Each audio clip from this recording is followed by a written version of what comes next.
sobre a semiologia cardiovascular, tá? Vocês lembram da anatomia do coração?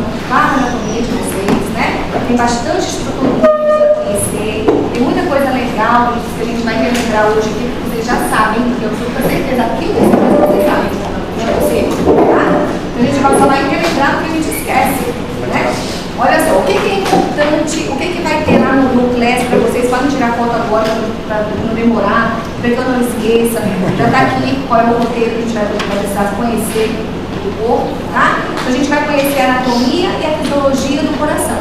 Como que acontece o ciclo cardíaco? Vai lembrar, né, da fisiologia.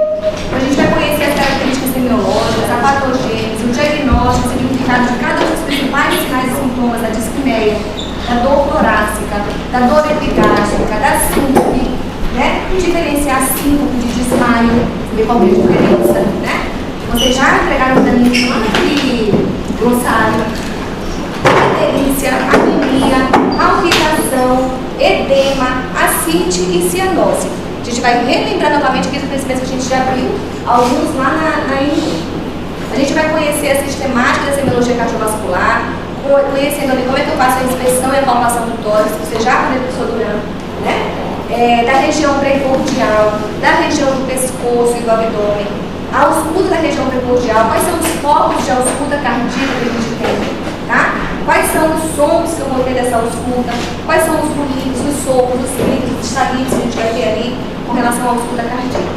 A gente vai fazer a ausculta da região precordial, né? De novo, desculpa. A análise auscultatória do ritmo cardíaco, a gente vai identificar. Quais são as bulhas cardíacas que a gente tem? São 4. B1, B2, B3, B4. Quais são aquelas normais? B1, B2. A gente ausculta bem certinho. Tum, tá, B1, B2, não é? Só que eu tenho, sempre vai ser patológico, B3, ouve? Não é? E o B4? O exame físico do sistema arterial e sistema venoso. Então, eu vou conhecer os pulsos arteriais e conhecer os pulsos venosos. Tá combinado? Olha o tanto de coisa. Estou até cansada, né? A gente vai conhecer as principais patologias que incidem no aparelho cardiovascular. Infarto do miocárdio, insuficiência cardíaca, cardiopatias congênitas, hipertensão arterial sistêmica, hipotensão, doença arterial crônica, que é a DAC, que a gente abrevia, síndrome metabólica, endocardite, pericardite, estenose mitral, prolapso da válvula mitral. Essa daqui eu selecionei para vocês. Então, essas patologias aqui é igual a que o professor Duran trouxe lá, de asma, bronquite, lembra? Então, aqui vai ser a gente vai ver da parte cardíaca, tá bem? Que são as mais comuns. A gente precisa conhecer quais são os sinais semiológicos que elas vão apontar para a gente. Aí, para que a gente possa conhecer essas doenças e saber como que eu vou conduzir esse paciente, eu preciso saber quais são os exames. Os principais exames complementares relacionados com a parte cardíaca, né? Então a gente vai ver lá, ó, que eu tenho raio-x de tórax. Para que eu peço raio-x de tórax? E o que eu tenho? Eu vejo o coração? Né? Eu consigo ver se esse coração está aumentado? Consigo, vai ser cardiomegalia. Então vai ter graus ali daquele aumento que vai relacionar com o cardiologista com a patologia, né? Professora, só que eu não sou cardiologista. Eu não quero nem ser cardiologista. Aí você vai encaminhar o paciente para quem? Se você vir uma cardiomegalia, você vai fazer o quê? Olha, esse coração aqui é um pouco diferente. Ele pega quase toda a caixa torácica. Olha que bonitinho, né? Pode ir para casa assim, tá tudo certo. Não, né? A gente tem que saber o que está alterando. Se eu vejo o coração aumentado, se eu tenho o coração aumentado, você vai encaminhar esse paciente para quem? No cardio. Pronto. O cardio vai ficar feliz da vida e você salva a vida do seu paciente. Gente, a minha mãe vai fazer um exame. A minha mãe é hipertensa crônica. Ai, eu tô muito sensível, mas assim, foi fazer o exame sem nenhum sintoma, tá lá, você precisa fazer uma angioplastia, tá com 99% da artéria positiva. Sabe o que é 99? Assim, Deus que está segurando a mão dela, né? Então assim, quem apareceu CA vai ser um monte de coisa assim, muito ruim, então essa foi uma situação bem difícil. Então se eu der algumas chamadas por aqui, perdoe, professora, que eu tô com a cabeça ruim, tá? Vamos lá. Vamos lá, deixa eu só ver onde eu caí. Raio-x de tórax, então. Então, nesse raio-x de horas, a gente precisa identificar, principalmente o que eu quero ver ali é a parte cardíaca, tá bom? O foco nosso aqui da nossa anamnese é o coração, então foca, pulmão para aprender, a gente vai focar no coraçãozinho ali. Eletrocardiografia, né, que é o eletrocardiograma, vocês vão ter uma aula com o professor Duran sobre elétrica, que foi quem me ensinou elétrico, foi ele. Então tem que baixar a cabeça para ele, que ele sabe bem. Então assim, ele vai fazer uma aula com as duas turmas juntas, aí a gente vai marcar um dia. Cadê o Tarcísio? Cadê o Taí? A gente vai marcar uma aula para ver se a gente entra no auditório. Vai ser uma aula só porque a gente não tem disponibilidade de horário, tá? Vou fazer uma aula para vocês só sobre elétrica. E vou deixar para vocês no CLES também um livrinho que tem lá bem básico, não sei se vocês já têm, porque eu vou falar no jardim. Que é o passo a passo do eletrocardiograma, não? Isso aqui a gente tem que saber. Tá? Quando chegar nas clínicas, tudo que a gente vai ver agora é um preparo para a clínica de cardio. Eu não quero ninguém aqui saber o que é um infarto de supra, sem supra, não. Eu não vou exigir isso de vocês. Mas eu preciso que vocês identifiquem para mim um eletrocardiograma normal. Sim ou não? Sim. Eu não preciso saber o que tem, mas se ele não está normal, eu sei que eu tenho que encaminhar esse paciente. Tudo bem? Então, o normal eu tenho que ter consciência e convicção de que eu sei identificar. Teste ergométrico. Como que eu faço teste ergométrico? Para que é indicado teste ergométrico? Que tipo de diagnóstico eu tenho nesse teste ergométrico? Para que ele serve? Qual a importância desse teste para o paciente cardiopata, por exemplo? Tá?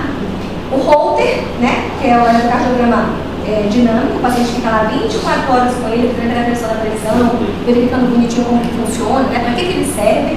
Esses exames todos é assim que eu quero que vocês estudem. Esse é o exame tal. Para que ele serve? Para quem que ele é indicado? Quais são as hipóteses diagnósticas que ele pode identificar para mim? É assim que eu quero que vocês estudem cada um deles, tá? Ecocardiograma. A ecocardiografia é diferente do eletro. O eletro, ele é uma foto. Se eu chegar aqui na mesa das meninas e falar, gente, faça uma pose, tirei uma foto. Daqui a pouco, cada uma mistura, põe a mão na cabeça, tira o cabelo, põe no óculos, tira outra foto.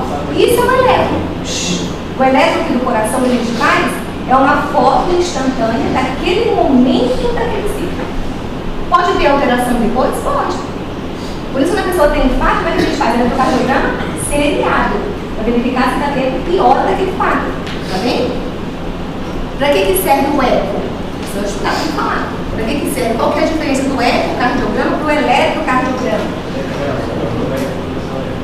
Como? A capacidade elétrica do coração e o eco tem imagem. E as imagens, ver o fluxo, né? Ver como é que está funcionando aquele fluxo cardíaco ali. O cateterismo. Para que serve o cateterismo? Para que é indicado o cateterismo? Né? Angiografia. Vamos estudar. Quais são o que a gente tem ali de indicação. Os exames laboratoriais aqui, o que eu vou ter que conhecer? A gente vai ter que conhecer quais são as enzimas cardíacas, quais são os exames laboratoriais que a gente fala assim, solicita enzimas cardíacas para esse paciente. O que compreende? O que vai compreender ali? Tá? Para vocês estudem. Para ver se é uma alteração. Ela sinaliza para mim infarto, sinaliza ou não? Sinaliza. Às vezes o horário está normal, mas as enzimas estão alteradas. Então já sinalizou para mim alguma coisa ali que eu tenho que investigar. Aí eu tenho o perfil lipídico. O que é o perfil lipídico? Colesterol, triglicerídeos. Qual que é a diferença? Isso cai fora, tá? Qual que é a diferença de triglicerídeo para colesterol? É tudo gordura? Não é? É tudo gordura, mas elas têm forma nisso, mas a gente vai estudar. Vamos ver, eu quero que vocês, a gente não, vocês vão estudar, para falarem para mim, né? O paciente chega e fala assim, você fala assim para o paciente, olha, o seu triglicerídeo deu 300, o normal é até 150, quase todos são laboratórios, é meio que padronizado, né? Até 150. Eu falo assim, o seu triglicerídeo deu 300. O colesterol total, ele é uma junção de várias subpartículas ali. Eu tenho colesterol bom e tenho colesterol ruim, não tem? Eu tenho o HDL e o LDL, não é? Principalmente, os dois são os principais. Tenho frações ali para sair, mas LDL e HDL. Quando eu tenho o colesterol total normal e eu tenho triglicerídeo aumentado, o que o paciente vai perguntar para mim? Você tem colesterol? Não? Eu vou falar bem assim. Pronto. que é isso? Aí você fala, não, bem, tá tudo bem com o colesterol. Só o triglicerídeo que está alterado. Mas qual que é a diferença, doutora Cecília, do colesterol e do triglicerídeo? Você vai ficar lá, e o paciente dela já leu na internet. Então os pacientes já abrem os exames e ele já fala, isso aqui tá alto. Né? Aí fala, doutora, a gente fala, tá tudo normal, mas aqui tem um problema. Tem um problema que o que é isso? Então eu tenho que saber. Eu tenho que saber o que é o colesterol, o que é o HDL, o que é o LDL, o que é o triglicerídeo, qual é a orientação que eu vou dar para esse paciente com relação ao triglicerídeo aumentado, com relação ao colesterol aumentado. É combinado, gente? Eu tenho a glicemia. E a glicemia que a gente já viu, que a glicemia indica para mim qual patologia? Diabetes, não é? Ou a resistência à insulina também, não é? Muito bem. Então a glicemia eu tenho que saber, a gente vai estudar como que a gente vai identificar, porque da mesma maneira que às vezes eu falo para vocês, gente, qual é o casalzinho que eu peço para ver a função hepática? Cadê a função renal? Ureia e creatinina. Quando eu falo em glicemia, eu esqueci porque que eu pensava. Esqueci porque eu falei isso. O que eu queria falar, meu Deus? Ai, calma. Eu sei que eu vou do plantão, gente. Glicemia, eu ia falar porque deve uma nossa. Esqueci. A glicemia, a gente. Tá. Porque sempre a pessoa que vai ter dislipidemia, ela tem um estilo de vida alterado. Sim ou não? É uma pessoa que está acima do peso, é uma pessoa que come errado. Vai estar com o glicemia dela alterado. E quem come errado e está acima do peso, vai estar com a glicemia como? Normal? Não. Então ali é um casal, tá? Então ali a gente tem que tomar um cuidado. O perfil lipídico, sempre que estiver alterado, pode buscar glicemia, insulina sérica, hemoglobina glicada, poder identificar e ajudar esse paciente a melhorar, tá bom? Essa classificação de nível é uma classificação, se vocês tiverem um caderninho de dicas para a prova de residência, essa é uma para vocês. Isso cai em todas as provas que vocês forem fazer de residência médica, cai a classificação de nível. Então anota, você precisa saber, é chata de decorar, mas ela cai em prova, então eu tenho que saber, tá? Compreender a semiotécnica do exame clínico cardiovascular. Como que eu faço? Eu tenho várias manobras que eu utilizo para poder fazer o exame clínico cardiovascular. E essas manobras a gente vai selecionar e vocês precisam estar lá no corpo. Tudo no corpo, tá? Muito bem. Conhecer os princípios básicos para analisar o eletrocardiograma normal. Esse é o nosso modelo. Tá combinado? Eu não coloquei no classe com antecedência lá, mas está aí para vocês. Já deixa essa notadinha, que vai ser o que a gente vai ver nas 3 semanas aqui seguintes que a gente vai ter. A prova começa em que dia? 19 de junho? Tá bem aí, não é? Tem quantas aulas até lá? 3. Não, hoje essa, a do dia 1º, a do dia 8 e a do dia 15. Não, do dia 8 é feriado. Tem essa mais 2. então a gente vai ter que ver um sábado para poder vir pra cá. Ou, meu Deus, nada. Sábado à tarde. Só pode sábado à Tá tarde. bom, não tem problema não. A gente Segunda. não, mas a gente vai tentar pra aqui, como, né? Vai ser a quarta-feira, sábado. Alguém já pode O Meet também, professor. Aí vai precisar de mais uma aula. Faz o seguinte, não, na verdade a gente não vai precisar, eu quero ver quando fazer bem. Vai dar certinho. Porque a aula de durante, né? Então ela faz aula de revisão. Aula de Irã, talvez a gente possa fazer até uma aula virtual. Eu vou ver com ele como é que ele vai querer fazer. Mas vocês vão ter essa aula, tá? Porque essa aqui é um plus. Não é nada que eu quero dar de extra para vocês. Tá bom? A gente verifica lá. Vamos lá então. A gente vai começar com a anatomia do coração. A gente vai ter que relembrar. Porque para que eu possa compreender o ciclo cardíaco, eu preciso conhecer a anatomia. Poder entender onde é que está. Até quando eu vou fazer o estudo, é saber onde é que está um momentinho ali daquele som diferentinho que não era para existir. Tá bom? Então vamos lá. A gente sabe que com relação à forma, o coração ele é um cone, dado piramidal. Deixa eu olhar para essa imagenzinha aí, né? Que tem uma base e tem um ápice. Que aqui no coração é o inverso, não é? A base fica lá em cima e o ápice fica mais para baixo, diferente do pulmão, por exemplo, né? Então a gente tem aqui, que a gente tem esse ápicezinho e tem 3 faces. Eu tenho essa face externo-costal, Eu tenho a face diafragmática e a face pulmonar. A localização do coração. Está localizada na cavidade torácica, no mediastino médio, posterior ao externo, anterior à minha coluna torácica, né? Superior ao diafragma e no meio dos pulmões. Cavidades. Eu tenho quantas cavidades no coração? 4. Eu tenho 2 átrios e 2 ventrículos. Eu tenho um átrio direito e um átrio esquerdo, e eu tenho ventrículo direito e ventrículo esquerdo. Muito bem.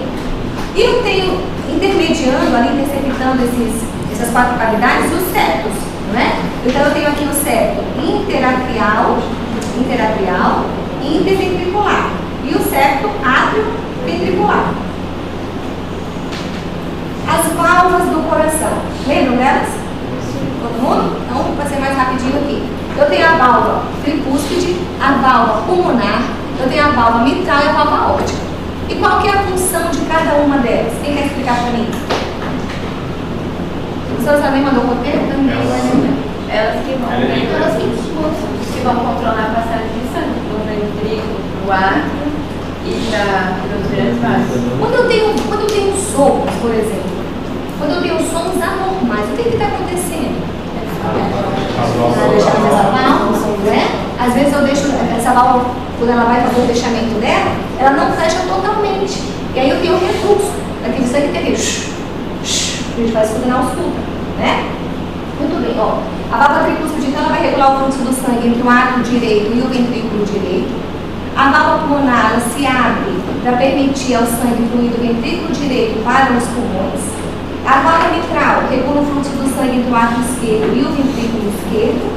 E a aórtica permite ao sangue fluir do ventrículo esquerdo para a aorta ascendente para a circulação sistêmica. Muito bem, então elas são super importantes e qualquer alteração que haja nessas válvulas, a gente vai ter alteração na ausculta pulmonar. O que é isso? Cordas tendidas. Cordas tendidas, acho que não é isso que eu quero não. Qual é essa válvula? Essa aqui. Que vai do lado direito para o ventrículo direito? Ixi. E essa? A aórtica. E essa? Pulmonar. E essa? As cúspides da válvula, a gente tem aqui, ó, as cúspides da válvula bicúspide, vamos lá. Quando elas estão abertas, elas ficam, essas cordas tendinhas aqui, elas ficam frouxas, né? Quando elas estão fechadas, eu tenho uma tensão, porque está tendo uma contração, não é isso?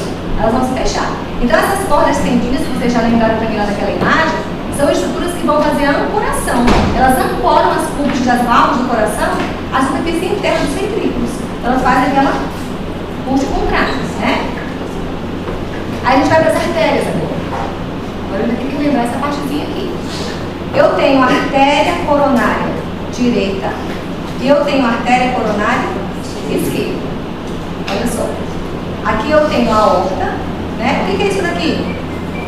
É a subcórnea esquerda. É os 3 ramos lá. Os 3 ramos que é o quê? Como é que eu chamo isso?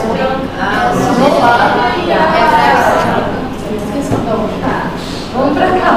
Eu tenho aqui a aorta, né? Eu tenho a artéria coronária esquerda. Aí a esquerda ela vai se desmembrando aqui. Eu tenho a artéria circunflexa e a artéria descendente anterior esquerda. Eu tenho a artéria coronária direita. Eu vou mostrar só os principais vasos. Por quê? Porque vão ser esses vasinhos aí que vão ter relação com o infarto. São esses principais aí de irritação que a gente tem, tá? Esse aqui pode tirar uma fotinho dele. Posso? E eu tenho o tronco pulmonar.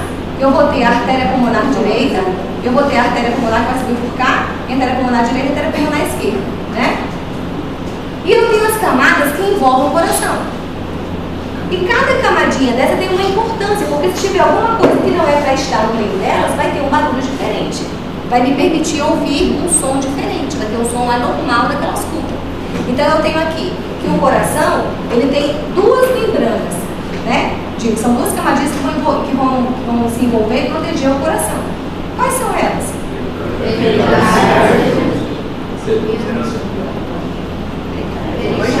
que acontece? Eu posso ter retenção de líquido aqui dentro, gente? Você pode ter um hidrofílico. Que vai fazer uma inflamação, que vai chamar de pericardite, não é? Essa inflamação ela pode acometer inclusive os pulmões. Tem relação, porque é tudo interligado ali, por isso que geralmente quando tem derrame pulmonar, a gente tem que ficar de olho no coraçãozinho que vai sofrer também, né?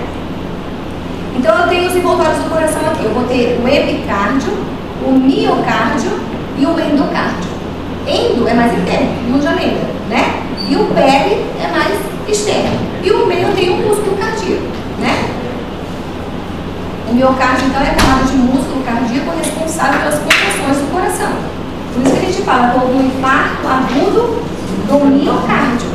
Aquele músculo ali, aquela irrigação que está naquele músculo ali, houve falência dela, houve obstrução e tem que fazer o reparo adequado, né?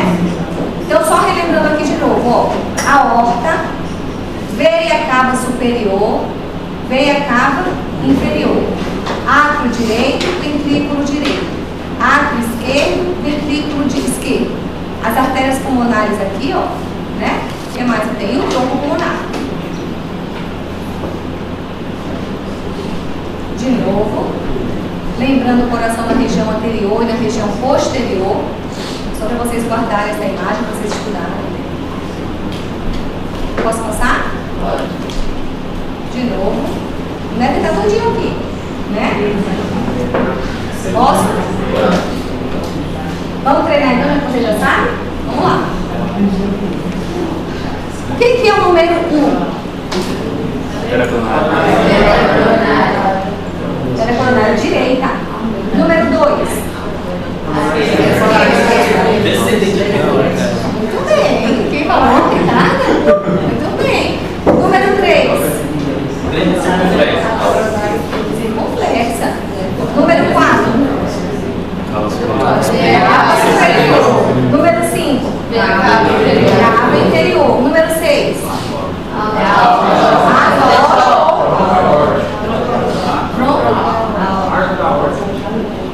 E o tronco pulmonar, né, no 7. E no 8? No 9? A átrio direito. 10? 11? 12? 13? É? E o 14? 15? 16? 17?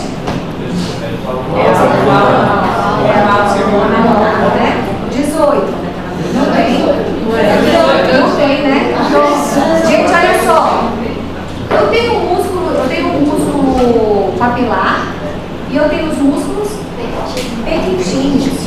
Onde que estão os músculos pequitinhos? Átrios, né? Lembra de o átrio menor do que o ventrículo. Então o pequitinho vai estar lá, qualquer pequeno vai estar lá no átrio, para não confundir, né? Vamos lá. Número 1. Átrio direito. 2. Ventrículo. 3. Ventrículo direito. 4.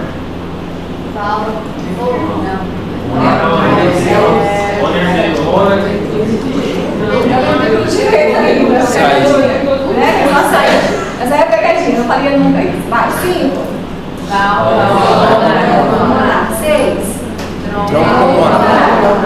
Pulmonar, certo. 7. 8. 7 interventricular. 9. Ventrículo esquerdo.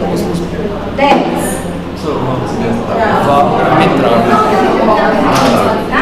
10. Válvula mitral.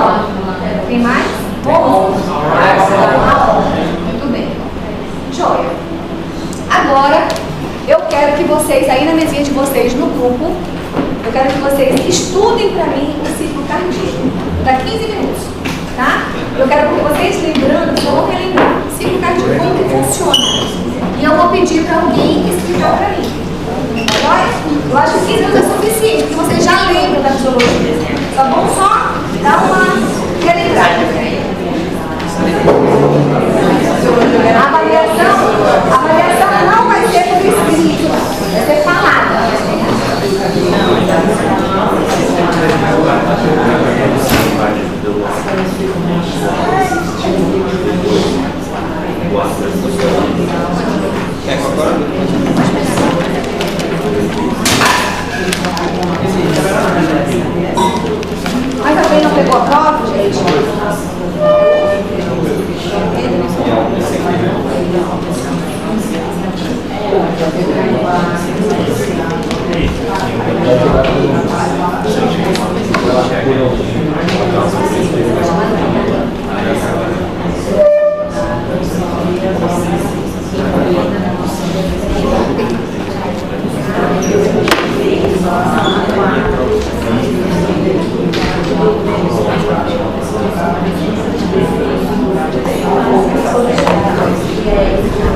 Gente, todo mundo que pegou a prova, por favor, assina a listinha aqui, né? Cadê a lista de provas? Tá aqui, ó. E esse aqui não tem nenhum. Pode, por favor, assinar pra mim, tá?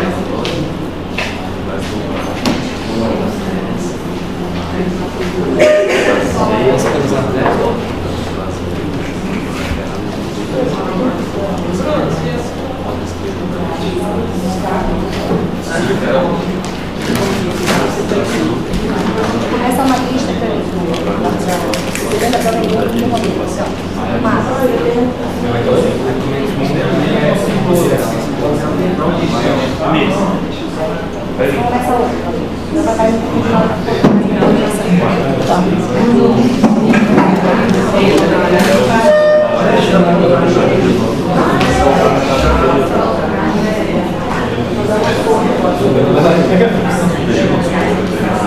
Começa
Obrigada, professor.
A gente começa, tá?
Não, agora eu vou ficar de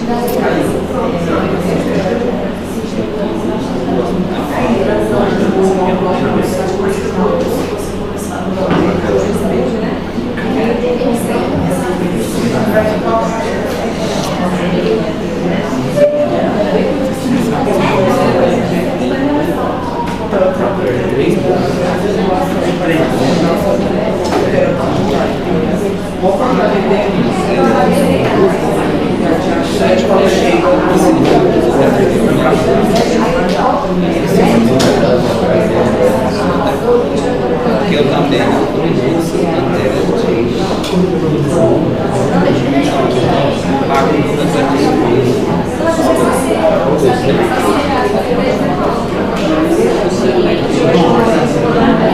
esses dois aqui, mas é esse aqui. Esse aqui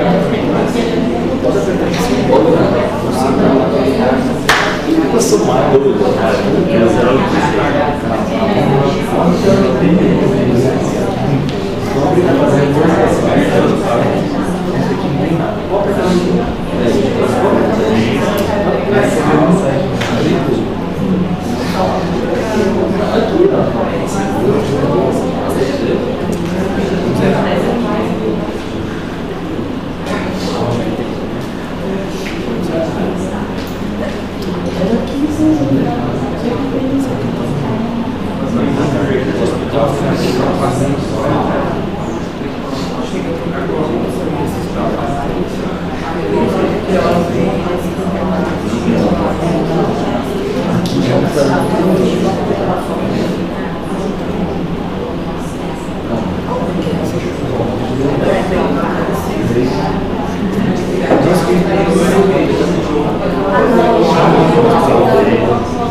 Pessoal, quando forem fazer o somatório da nota de vocês, está tendo um pouquinho de confusão porque eu modifiquei para a partir da N2, né? Então, assim, essa prova vale 7 pontos, habilidades vale 2 pontos e o conceito de 1 ponto, somando tudo dá 10. A partir da N2 agora, a gente vai fazer uma prova valendo 6 e o habilidades e o hospital, cada qual com 1,5 ponto. E mais o conceito para somar 10 pontos, tá?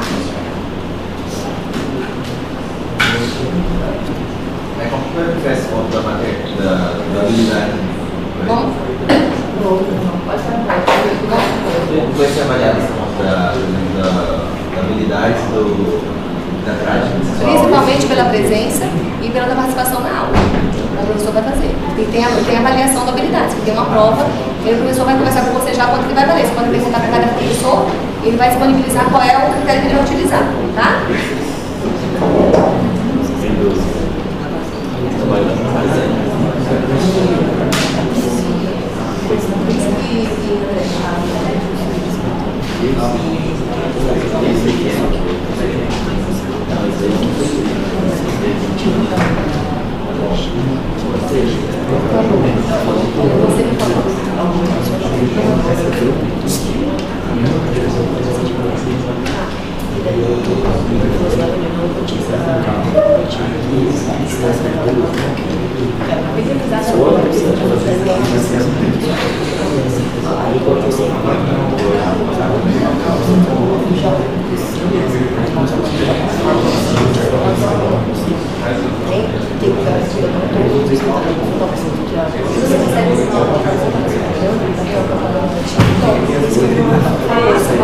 Aí a gente vai para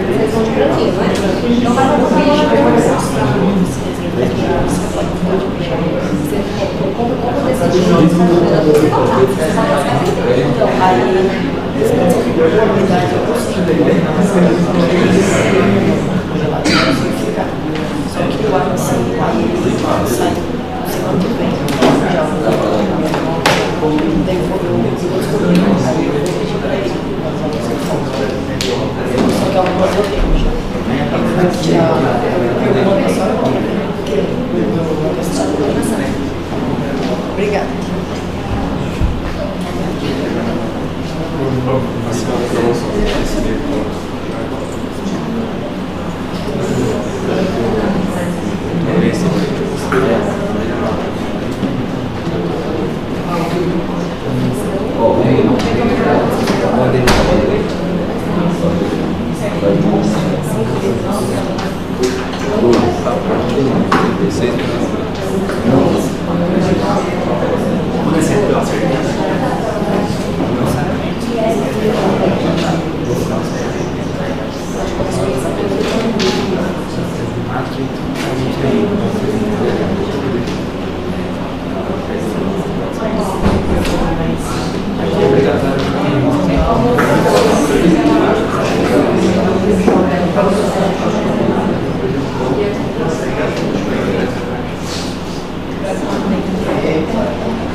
Já, pessoal?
Vamos lá, gente.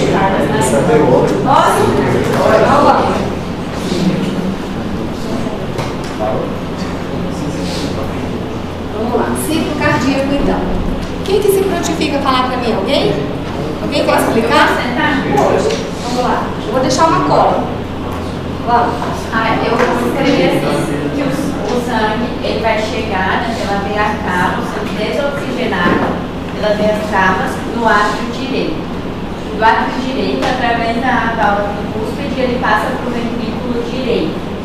Lá no ventrículo direito, ele vai através das artérias pulmonares, lá para os pulmões, onde ele vai sofrer o processo de hematose. De lá, através das veias pulmonares, ele vai voltar para o coração, onde ele vai entrar no átrio esquerdo. Do átrio esquerdo, ele passa através da válvula mitral e vai para o ventrículo esquerdo. E de lá, através da aorta, ele vai ser distribuído para o corpo. E aí a gente pode dividir esse processo todo em pequena e grande circulação. A pequena do coração dos pulmões e a grande entre o corpo e o coração. Alguém quer complementar, Gabriela? Quero fazer pergunta, pode falar. Só caso eu mencionar dentro de todo esse processo, tem um processo político do Brasil, que é uma parte da circulação elétrica e a função elétrica do ar, que vai Estão ouvindo aí? o raciocínio arterial e o ar irregular, que faz todo esse processo que a Gabi falou, tanto o processo de portabilidade do ar, ventrículo e vertical naquela diferença de tempo, né, contrário ao mesmo tempo, e gerando um pouquinho de ciclo cardíaco, né? Daí dentro dos temas, os tópicos que a senhora elencou aí, que é a questão de ácido, que é o enchimento, depois tem a carga passiva do sangue por decorrência da gravidade, daí a gente fala que tem uma gravidade para descer o tempo residual. E aí depois a gente tem uma contração do ventrículo para uma contração mais forte, a gente faz o uso do cardíaco, porque na verdade ela de uma forma vai contra a gravidade, né, e aí finaliza um processo similar, a queda também acima do átrio esquerdo, do ventrículo e do bombeio. Daí a gente tem o fechamento das válvulas por sentido oposto do fluxo, então quando a gente perde essa pressão, a válvula vai retornar, mas daí a gente fecha a válvula para o sentido unidirecional.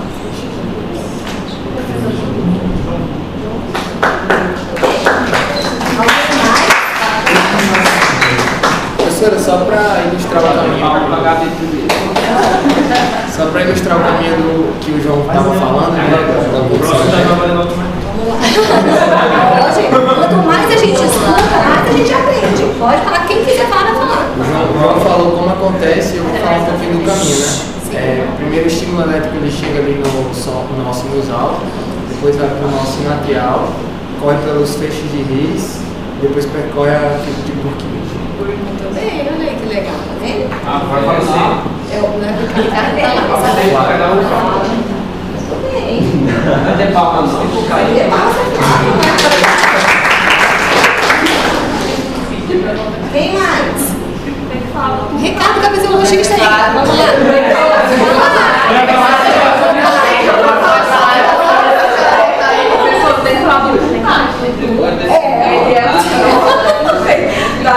Da pelincular e do cabo Foi só então como a gente vai melhorar, mais bonito, como é que é o tum tá? Então, o sangue ele vai chegar, aí a pressão, a agulha B1 vai ser o fechamento da ventricular, o B2 vai ser lunar, porque a pressão da ela vai aumentar e tem esse fechamento. É a Amanda. Tá. Cadê a Amanda? Eu vou estar do lado, né? Tá. Mais alguém quer falar? Não tem mais Tem como eu falar só Vamos fazer uma síntese. Vamos lá. Esse ciclo cardíaco, gente, a gente precisa conhecer. Porque se eu conhecer certinho isso daqui, eu consigo identificar as patologias. Porque as patologias vão estar por aí. Em algum lugar dessa parte cíclica aqui do nosso corpo vai ter alguma coisa instalada que vai indicar para mim através de som, né? Ou de alteração dos exames vão acontecer. Então, vamos ler comigo aqui, ó. A sístole, então, é a contração do músculo cardíaco. Eu tenho a sístole e eu tenho a diástole, não é isso? Então, a sístole é a contração do músculo cardíaco que vai resultar do esvaziamento dos ventrículos, ou seja, quando o sangue sai dos vasos. Aí, nesse momento, ocorre a passagem do sangue para a artéria pulmonar e a aorta, a partir da abertura das válvulas circulares. A principal função da sístole qual que é? É bombear esse sangue quando o coração está contraído, de modo que passa da aorta para a artéria pulmonar. Aí, no momento da contração do coração, ocorre a sístole ventricular e atrial, que se dividem nas seguintes fases. Eu tenho a contração hidrovolumétrica, só relembrando que os colegas já falaram. Eu tenho a ejeção ventricular rápida e eu tenho a ejeção ventricular lenta. Lá na contração isovolumétrica, o que significa isovolumétrica? O coração contrai, aumenta a pressão mais na sanguínea. É o momento inicial da contração ventricular, que vai resultar no aumento da pressão atrial e no fechamento das válvulas atrioventriculares. O volume ventricular é constante nessa fase, porque as válvulas pulmonares estão ainda fechadas, né? Aí eu tenho uma ejeção ventricular rápida, que vai consistir naquele momento em que as válvulas pulmonares elas se abrem, ocasionando o aumento da pressão ventricular, que é quando o sangue é ejetado dos ventrículos de maneira abrupta. E eu tenho ejeção ventricular lenta, porque quando ele manda abruptamente, ainda fica um restinho de sangue lá, não fica? Aí o que vai acontecer? É quando esse sangue começa a ser ejetado e vai diminuindo assim o volume do fluxo sanguíneo. Muito bem. E a diástole? Se a sístole é a contração, a diástole vai ser o relaxamento, né? Então eu vou ter aqui a diástole vai corresponder ao relaxamento do músculo cardíaco, que é quando o coração tem uma pressão interna menor que os ventrículos, vai ter uma pressão menor para que os ventrículos possam receber o sangue das veias pulmonares e veias cavas. Então é quando o sangue entra no coração. Da mesma forma que a gente tem aquelas fases lá na sístole, eu vou ter também fases aqui na diástole. Eu vou ter um relaxamento ventricular isovolumétrico, eu tenho uma fase de enchimento ventricular rápida, fase de enchimento ventricular lento e a fase da contração atrial.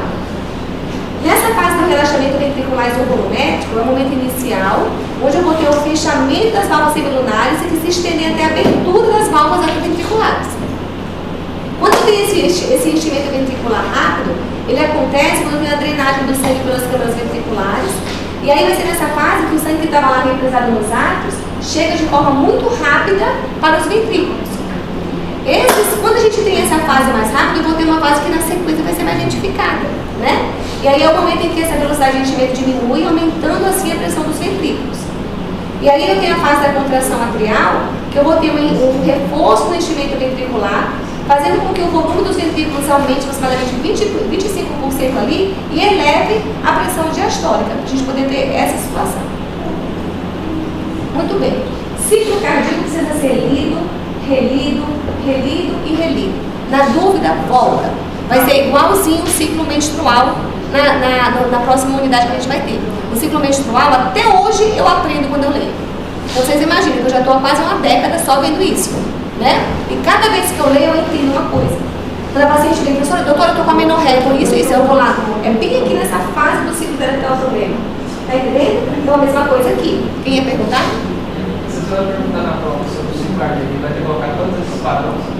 Não precisa tudo isso não. Eu estava colocando para você poder compreender, né? Mas eu quero que você coloque de acordo com a sua compreensão, tá bom?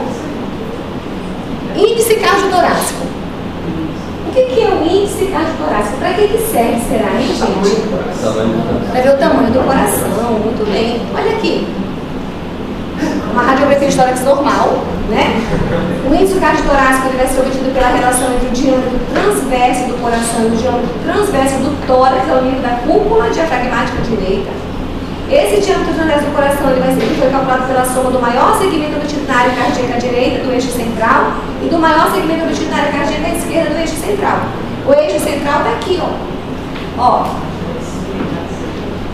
Cadê o negocinho?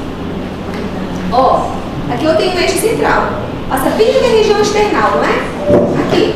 Aí eu tenho aqui, o Azinho, que é do que eu tenho aqui da minha esquerda até o eixo, e para minha direita e esquerda, né? Tá. E esquerda aqui. Então a gente sabe que esse Bzinho sempre vai ser maior do que o A, não é isso? Sim ou não? Sim. Eu tenho isso daqui numa estrutura em que eu vou ter. Como que eu vou compreender? Essa cadeira vai já cair comigo. Deixa eu trocar de cadeira. Como que eu vou fazer esse cálculo, hein, gente? vocês já me deram a ideia do que, para que ele serve. A gente já viu lá que, que ele vai me indicar cardiomegalia, não é? Coração aumentado de tamanho. Para que eu possa identificar que esse coração está aumentado, eu tenho que fazer o índice cardiotorácico desse paciente. Não é isso? O coração aumentado pode me indicar que patologia? Chagas é a principal, não é? Que a gente tem lá, o coração fica bem grande, bem gigante, né? Insuficiência cardíaca. O que mais? Hipertrofia, não é? A gente tem que identificar. O ideal, é legal, quando eu acho que o professor Pedro já deu para vocês isso, não? Mas deve ensinar a gente você vai ver, você vai ficar bebendo. Isso mesmo. Vai calcular, é só para saber, porque na prática só isso a gente faz mesmo, né? Mas vocês precisam conhecer como que é o cálculo do índice. É assim, tá bom? Então eu vou lá, A mais B dividido pelo C e multiplico por C, vai dar o meu índice lá. E aí o que eu vou fazer com isso? Eu tenho um cálculozinho, que eu já até tirei do slide, nem tá mais aqui, ó. Então, porque senão eu não vou cobrar de vocês. Eu cobrava, até o ano passado eu cobrei. Que a gente calculava qual eram os índices de graus de cardiomegalia, de acordo com o valor que dava desse cálculo, tá bom? Então, ó, na radiografia de paralisação da supracardíaca ali, que é o A mais B, deve ter no máximo a metade da largura da caixa torácica, que é o C, tudo aquilo lá, né?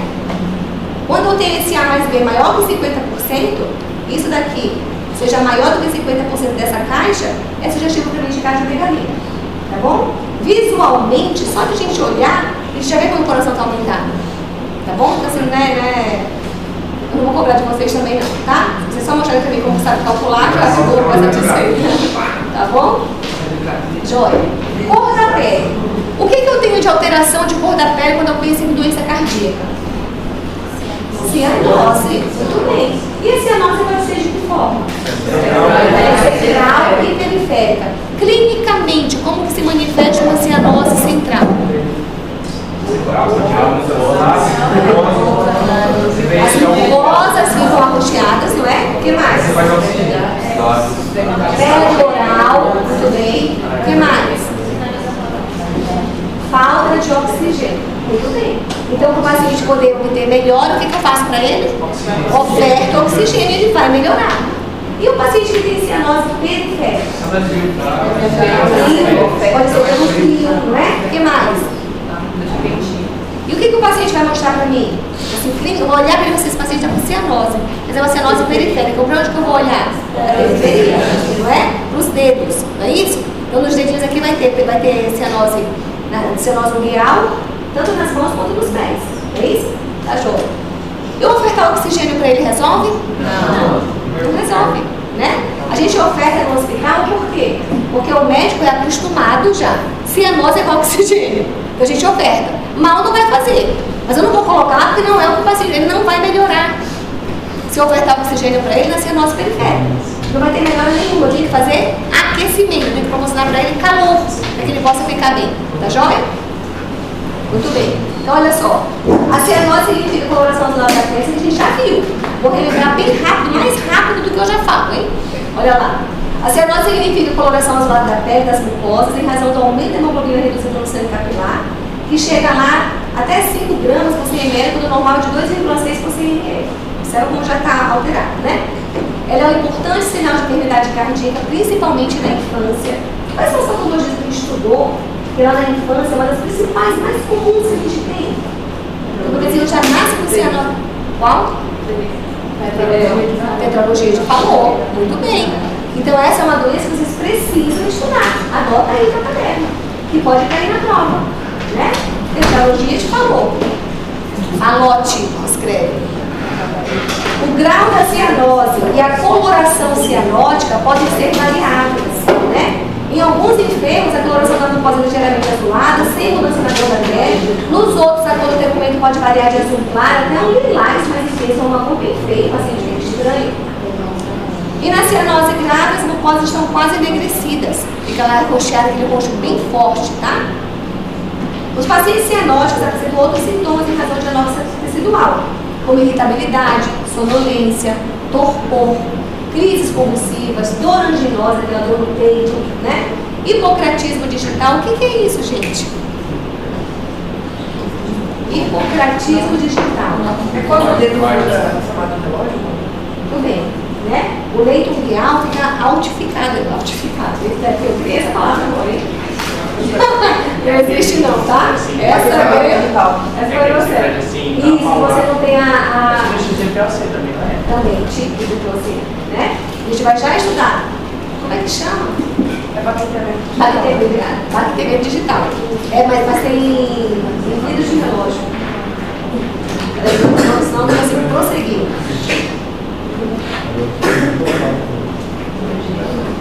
Bacteriamento digital. Alguém me ajuda aí?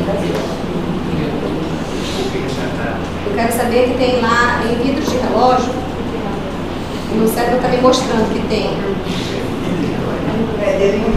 Dedinho de relógio, é isso? Em vidro de relógio. Aí é cartílago digital. Isso. Caracterizado por hipertrofia das falanges distais, os pirodáctilos associados ao aumento da convexidade do leito ungueal. A unha fica por baixo. A unha da minha mãe é assim. Dedos em baqueta de tambor, no chão, né? A unha da minha irmã é assim, ela fica assim. Olha aí, é típico, né? O ângulo da unha fica distorcido, tá bom? Então dá uma olhadinha depois na internet, ver as imagens, acho que vai ter mais pra frente aqui. Mas é unha em vidro de relógio que chama. O relógio da gente não tem os relógios que são assim, ó, mais gordinhos, e não são retinhos como o meu tá aqui. O vidro de relógio é mais assim, tá? Por isso que chama de unhas em vidro de relógio. Muito bem. Nanismo ou infantilismo também pode acontecer a cianose. A combinação de cianose com bacteriamento digital é frequente em pacientes com certos tipos de cardiopatias congênitas. O que é uma cardiopatia congênita? Já nasce aqui. E em doenças pulmonares, como agora a Tassiane tem, né? Então, como fibrose pulmonar, bronquiectasia, enfisema pulmonar, câncer procongênico, fístula arteriovenosa pulmonar também vai indicar pra gente essa manifestação clínica. O bacteamento sem cianose, ele é frequente em paciente com endocardite, por exemplo, tá? Se ele tiver alteração pulmonar, eu vou ter bacteamento digital com cianose. Tá joia? Memoriza isso.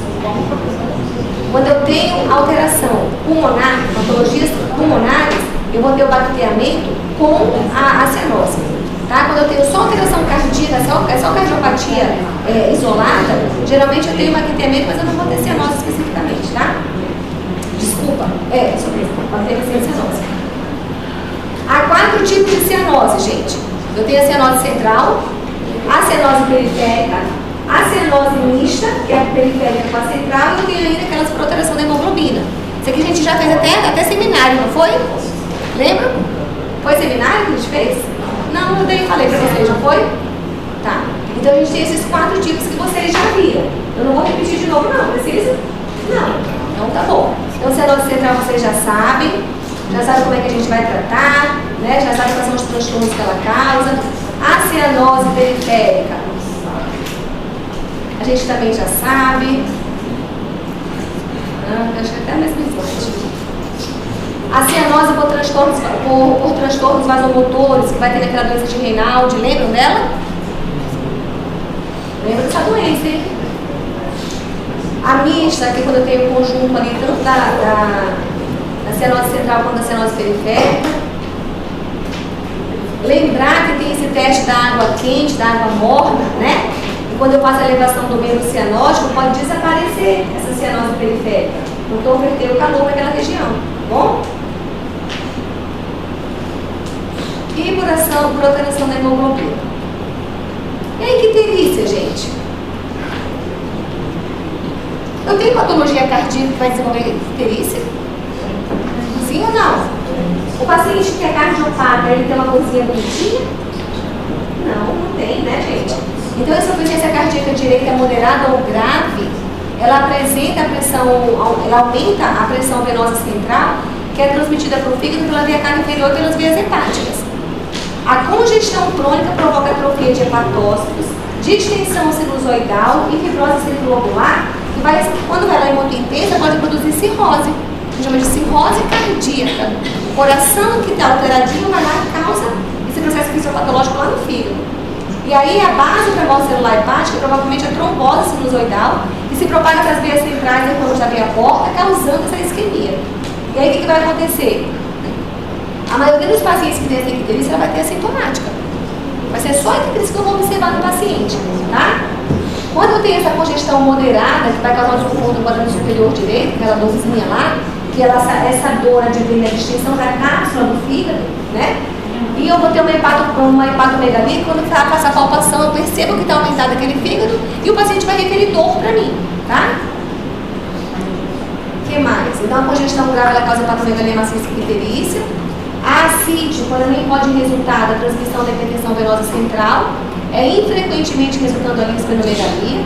Não é muito comum que aconteça isso, mas pode acontecer também. Eu tenho uma hepatoesplenomegalia, geralmente fica tudo acometido, né? Muito bem. Onde que faz TGF porque faz esse cara com Moderado, total. Eu pergunto assim, se desse normal, ele era efetivo para o miocardio. Não, mas fica tudo grave. Tá? Eu já digo muito sensível. Qualquer problema, até chá que a gente conhecer essa feira. Passou ter passagem hepática ali para finalizar, tá bom? Características do edema cardíaco. O que é o edema, gente? É um inchaço. Aquele agongia intersticial. Muito bem. Gostei dessa resposta. Né? Aí o que acontece? Eu tenho um edema que ele é típico de patologia cardíaca. Eu olho para aquele edema e falo, esse pacientinho aí está com alguma coisa no coração. Vou ter que investigar o coração dele. Por mais que a queixa dele não seja cardíaca. Tá? Então, ó, geralmente se desenvolve insidiosamente, lentamente, né? E o paciente vai se queixando de aumento de peso, olhos inchados, principalmente quando ele se levanta pela manhã, tem aquele edema periorbital, né? Os sapatos no final do dia vão ficando mais apertados. Quando chega em casa, tira a meia tá a marquinha da meia no tornozelo, tá bom? Professor, esse inchaço no olho, ele permanece o dia inteiro? Não, de manhã? de manhã ele fica e ele vai melhorando. Aí depois piora pelos interiores, no decorrer do dia, pela gravidade mesmo, tá? Podem haver outros sintomas relacionados com doenças de base. Então, geralmente, a insuficiência cardíaca, por exemplo, o paciente vai ter uma insuficiência cardíaca que vai ter o que associado à parte pulmonar? Dispneia. Tudo bem? Geralmente é assim, né? Esse edema que o paciente cardíaco pode ter, pode ser tanto localizado quanto generalizado. Não é a mais, né? Generalizado, que a gente chama de anasarca, paciente anasarcado. Geralmente é um paciente típico de UTI que fica anasarcado, né? E a TVP, que é a trombose venosa profunda, que ela geralmente é associada à dor. E para nossa sorte, para a sorte do paciente, para que a gente possa ajudar no diagnóstico, esse edema ele é unilateral, né? Então, eu quero que vocês estudem quais são, essa próxima slide, quais são as características semiológicas, quais são os sinais semiológicos que eu tenho para poder diagnosticar uma trombose venosa profunda. Eu tenho sinal semiológico que é quase que patognomônico.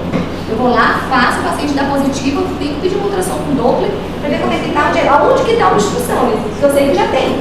Perceberam? Então eu quero que vocês estudem isso. Acho que vai ter um slide mais para frente. Olha isso, gente, o engurgitamento jugular. Em condições normais, as veias jugulares, elas vão se tornar túrgidas apenas quando o paciente se acha em decúbito. Decúbito é o quê?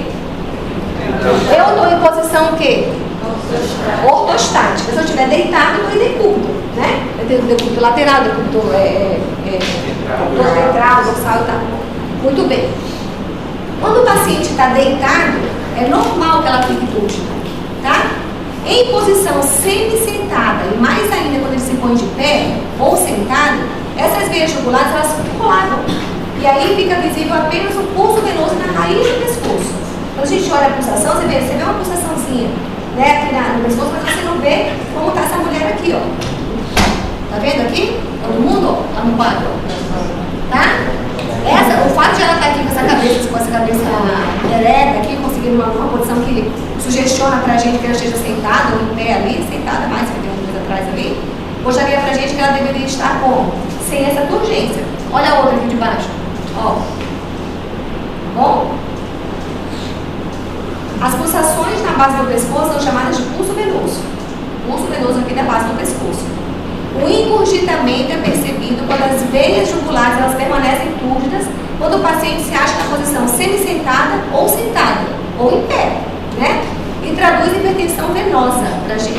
não é normal, é um sinal semiológico de alguma anormalidade que se instalou naquele organismo. E aí o que eu tenho que pensar quando eu tenho essa urgência de jugular no paciente que está sempre sentado ou em pé? Insuficiência ventricular direita ou pericardite constritiva. São as duas patologias que eu preciso, naquele instante que eu bati o olho naquele paciente, investigar. Tá bom? No seu exame, o paciente deve permanecer deitado para que a gente possa perceber melhor o pulso venoso. Se o paciente tiver uma hipertensão venosa, a gente eleva a cabeceira dele e deixa em 45 graus. E aí tem que sumir. Olha aqui, ó. Preste atenção. Se as veias jugulares permanecem túrgidas, quando o paciente adota a posição semi-sentada, quando eu formo ali um ângulo de 45 graus entre o dorso e o peito, ou quando ele está sentado, está caracterizado o que a gente denomina de engurgitamento de jugular. Tudo bem? Deitado, eu espero que tenha engurgitamento. Sentou, não é para ter mais, porque tem às vezes colado ali, tá? Então esse achado traduz hipertensão venosa do sistema da veia cava superior e aparece quando eu tenho compressão dessa veia, que vai indicar para mim insuficiência ventricular direita ou pericardite constritiva. De novo, hein? Por que será, né? Perfusão periférica. O que é a perfusão periférica? Para que ela serve? Como que eu faço a semiotécnica dessa perfusão periférica? Alguém quer falar para mim? Hã? Teste do quê? Tem que apertar 2 segundos. Pressiono o leito real, não é? Faço uma pressãozinha. Se eu olho para vocês, quem está sem esmalte, pressiona o teu leito real do teu vizinho aí e solta. O que acontece? Quando a gente aperta, o que ficou? Branco. Fica pálido, né? Aí eu seguro ali uns 5 segundinhos e solto. Pronto, rapidinho volta. Qual é o tempo normal do retorno dessa circulação? De 3 a 5 segundos. Se passa de 3 segundos, 3 a 5 no corpo? Acho que é de 1 a 3, não é? Acho que a gente... Alguém confirma pra mim isso daí? Sabe pra gente deixar bem estabelecedinho?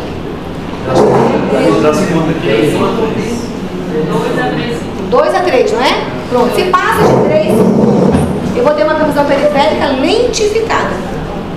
E quando eu tenho a perfusão periférica lentificada, sugestiona para mim patologias. Sugestiona? Sugestiona. Então, esse é um sinal para mim muito importante.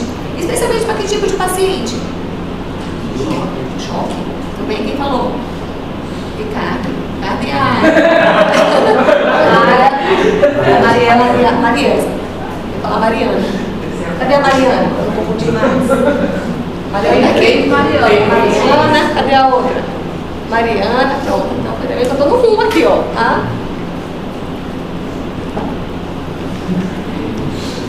Muito bem. Oi. Quando eu tenho esse leito no real certificado, eu posso fazer aquele teste das argolas aqui para ver? Lógico, né? Fazer a gente faz. Tá? Olha só. A avaliação da perfusão periférica durante o exame físico é extremamente valiosa para quê? Para determinar a presença de débito cardíaco, né? Se ele está adequado às necessidades fisiológicas daquele organismo. Então, a investigação clínica da perfusão ela pode ser efetuada por base em análise de várias características. Temperatura, né? Coloração e grau de enchimento das extremidades. Tudo isso é importante para que eu possa ter uma credibilidade no resultado desse exame, né? Eu devo considerar influência externa que estimulam aquilo dali. Por exemplo, frio, anemia, cor escura da pele. Se o paciente está com frio, vai estar alterado ou não vai? Vai. Eu vou falar que está doente? Não, porque tem um estímulo externo que está afetando aquele exame físico. Perceberam isso? A semiotécnica, então, acho que está aqui. Faz uma leve compressão sobre a borda de uma unha até que seja identificada uma zona pulsátil que marca a transição da cor rosa para pálida. Todo mundo já fez aí na sua unha, né? Observando com boa iluminação e atenção, pode-se ver nítida pulsação dos casos de aumento da pressão diferencial, como ocorre na insuficiência aórtica, na fístula arteriovenosa, no hipertireoidismo e na anemia intensa. Em condições normais, a zona pulsátil é muito discreta.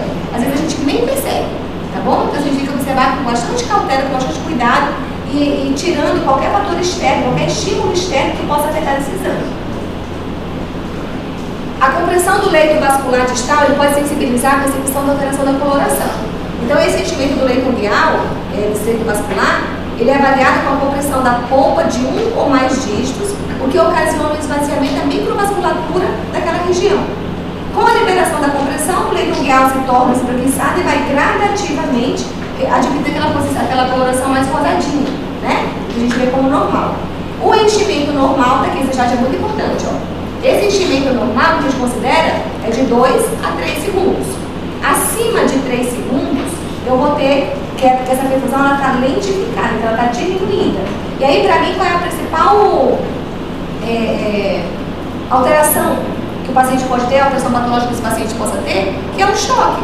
Eu tenho um choque cardiogênico, né, que o enchimento é lento, as extremidades são frias e cianóticas, e eu tenho um choque séptico, em que o enchimento é lento e as extremidades estão quentes e poradas.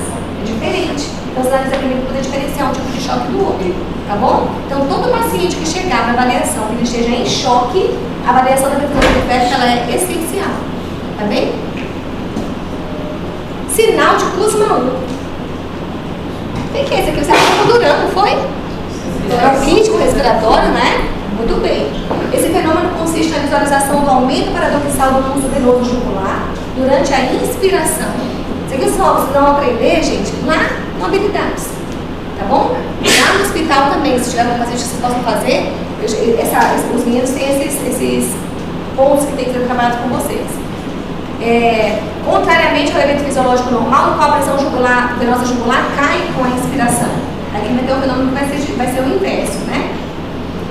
Embora tenha sido descrito originalmente na pericardite constritiva, o sinal de Kussmann 1 pode estar presente na falência ventricular direita, no infarto ventricular direito, na estenose tricúspide, na embolia pulmonar maciça e na restrição cardiomiopática. São as patologias que vão indicar para a gente a positividade do sinal de Kussmann 1. E o que é esse sinal de Kussmann 1?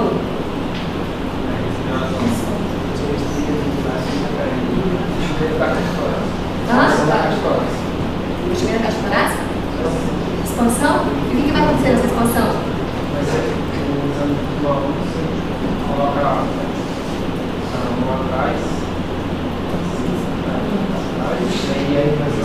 Não, quando eu faço a minha inspiração, o que vai acontecer com o meu pulso venoso jugular? Certo.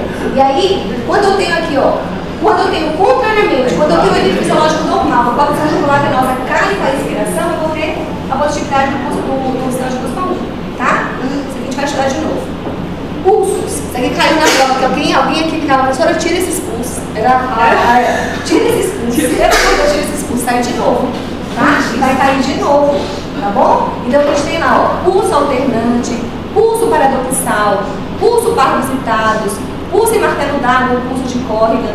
A gente vai ter agora, por que vai ser importante? Aqui nesse slide, e lá no corpo também tá, vou extrair de lá, aqui eu tenho as características do pulso e aqui eu tenho as patologias que são associadas com esse pulso. Então vocês precisam saber, não é? Eu posso colocar um casinho clínico na prova que eu posso pedir para o pulso. Chato, mas está em prova, tem que cobrar, né? Então, ó, qual é o pulso típico da estenose aórtica? Parvicitados.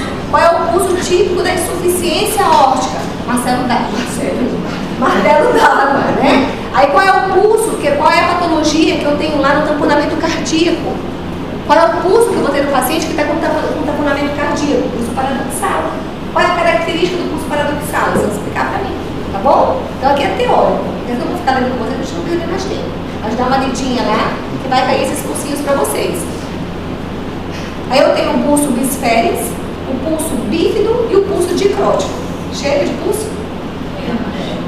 Acho que tem mais um. Não, é igual. Ó.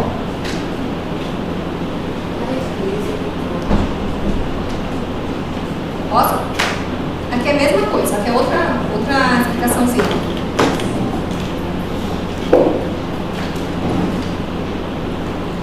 E essa outra imagem bonitinha, ó.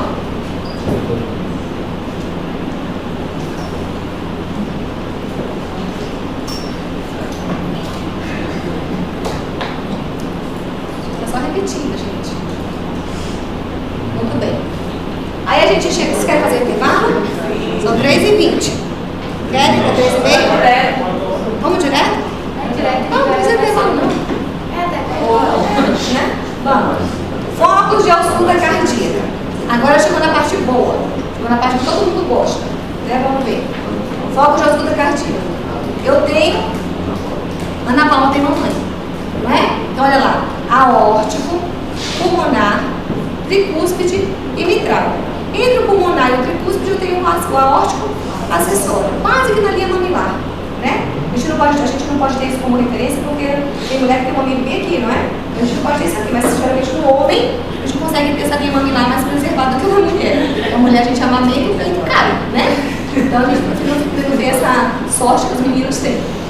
Bom, então eu tenho aqui aórtico, não pode esquecer, aórtico, pulmonar, tricúspide e mitral. Qual é o foco em que se encontra o ápice do coração? Mitral. Qual é, hein, Mariela? O foco que está no ápice do coração? Mitral. O que é que eu tenho lá no foco mitral? Lá no ápice do coração, o que eu botei de um? Eu botei umas... O ictus cordes, né? É o ictus, não, é o... Eduardo. Ictus cordes. Ictus ou o que? É ictus, tá? Muito bem. Olha só, aqui está o corpo da gente mesmo, para a gente poder identificar esse coraçãozinho com a localização militar. E eu tenho aqui, ó, aórtico, pulmonar, tricúspide, mitral. Tudo bem? Aqui quem quiser tirar uma fotinho também, só para a gente identificando aqui. O foco, que é importante eu falar, vou ler com vocês aqui, ó. O foco mitral, eu tenho a válvula mitral. O foco tricúspide, a válvula tricúspide. O foco aórtico, a válvula aórtica. O pulmonar, a válvula pulmonar. E o aórtico acessório, a válvula aórtica. Tá? Nesse outro, a localização é importante para que eu possa saber qual é o local que eu vou colocar a campana do meu estéreo. Não é? Você falar assim, João, analisa para mim o foco mitral desse paciente. Aí o João vem e coloca aqui. Aí ele tirou quanto na prova prática? Zero. Não é? Então assim, não, é isso, é assim que o professor tem que cobrar de vocês. É fácil, gente. É o que a gente está vendo agora. Mas se vocês não estiverem estudando, chegar e dizer, gente, coloca o externo para mim no foco aórtico. A pessoa fica em dúvida. Porque na hora tem o nervosismo, tem tudo e tal. Mas você precisa saber aórtico, pulmonar, tricúspide e mitral. Tá certo? Analisa para mim, coloca o foco na região de ictus corpus do paciente. Tem que saber que está lá no foco, pertinho do foco mitral, no ápice do coração. Né? Então aqui, ó, são as observações bem bonitinhas, isso é muito legal. Eu tenho a localização e eu tenho essas observações que a gente vai ver lá. Quer ver uma coisa? Olha aqui. Mitral, por exemplo, preste atenção. Trata-se da área que são mais bem percebidos os fenômenos estereoacústicos como bulhas, estalidos e sopros relacionados à válvula mitral estenótica ou insuficiente. Então assim, quero fazer contagem da frequência cardíaca, então foco mitral. No qual você vai ter uma maior dificuldade daquele som ali. Tá joia? Agora são as manobras. Isso aqui eu podia deixar para vocês estudarem. Estou muito boazinha. Sabia? Só eu falo. Vamos lá. Anota essas manobras. A gente vai ver que eu tenho aqui, ó. Eu tenho a manobra de Azoulay, ou Azulay, como queira se falar, tá? Não importa. Isso é só como escreve, né? O paciente vai estar em decúbito dorsal, com membros inferiores levemente elevados. Então está deitado, com os membros levemente elevados. Isso vai favorecer o retorno venoso, o que aumenta o fluido do coração esquerdo, ou seja, aumenta o débito cardíaco. Quando que a gente pede para fazer essa manobra de Azulay? Quando?